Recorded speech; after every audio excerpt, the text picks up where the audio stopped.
So, mayong gabi na itong tanan kay medyo gabi naman yun. Naan ako isingit gamay ha, gamay result gaya sa nga pila ra ka minutos. Karong Sabado or ugma, moadto sila sa Hong Kong.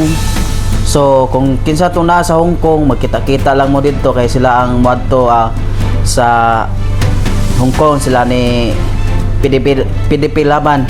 So, maningkamot ta nga kita nga may street boat na to ang PDP Laban kay once nga dili na to ma straight base na mo lusot sa line up sa Pikas.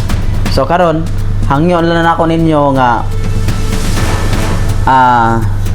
gusto ko nga ma straight boat ninyo kay once may straight boat ninyo murag dili na kay kuyaw kay ini ka kuan ngayong ini ka padong dayon masiguro na ilang impeachment pero at least linya sa mga Duterte ang modao sa mga senador. Karon ang akong hangyo lang nga tabangi lang ninyo kay para sa next 2028 national election kana modaog na gid si Sara na basta mo dagan si Sara siya mo sangka. Gusto nato nga mahimo si Sara nga presidente sa nasod kay para mahatagan tagalinaw nga gusto natong ipaabot sa mga unta karon sa mga kadagkuan. So karon man kay palingog-lingog raman. So muna may tagtabang ninyo tabang sa mga katawhan nga atong padaogon si ang mga PDP, no? PDP Laban nga sa mga team suka. Kada siya may maganan inana nga padagon sila kay dili na kuyaw.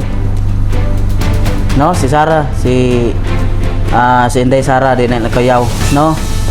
Muna kita magtinabangay ta, mag-iusa ta nga paborta sa mga Dutertes sa PDP Laban. Marcolita, Vic Rodriguez, Kibuloy, Jimmy Bundok, kisab to uban si Philip Salvador, tanan linya sa mga Duterte. Muna gusto ra ginako nga magpaabot og mga usa ka mensahe sa inyo ha nga mopabor kita kay hapit ra bagod unsa na ron March around April, May pila na ka bulan duha ka pin. So karon hangyo lang yun nga straight boat ninyo para wala na ikuyaw. So kanara salamat.